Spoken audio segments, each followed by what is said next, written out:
Со овој дел од одговорот помалку се согласувам, сега ќе ви кажам и зошто. Прво кажавте дека сме вие како политичка партија, како политичар, како влада сте решиле прашања кои што научниците во минатото се обидувале, меѓутоа не успеале да ги решат и сега еве вие сте ги решиле. Не се согласувам со тој дел, затоа што одредени прашања кои што се поврзани со историјата, со археологијата, треба да бидат решавани, меѓутоа не и решени по секоја цена.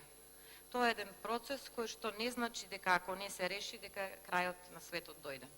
Затоа сметам дека, и повторно останувам на тврдењето, дека ние требаше да ги оставиме овие прашања и понатаму, еве, да бидат решавани од страна на научниците, а никако да не им се даде политички предзнак.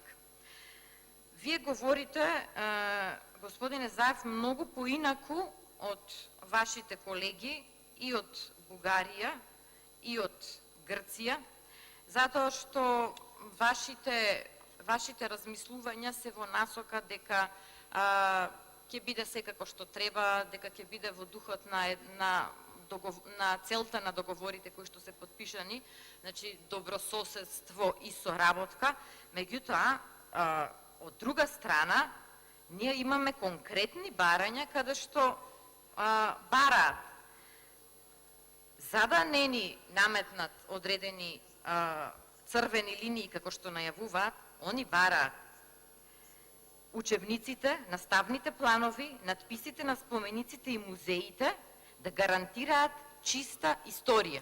Така да, она што вие го говорите од една страна, еве, и јас да се сложам со тоа, и така е, еве, кажувам дека се сложувам со тоа што го говорите.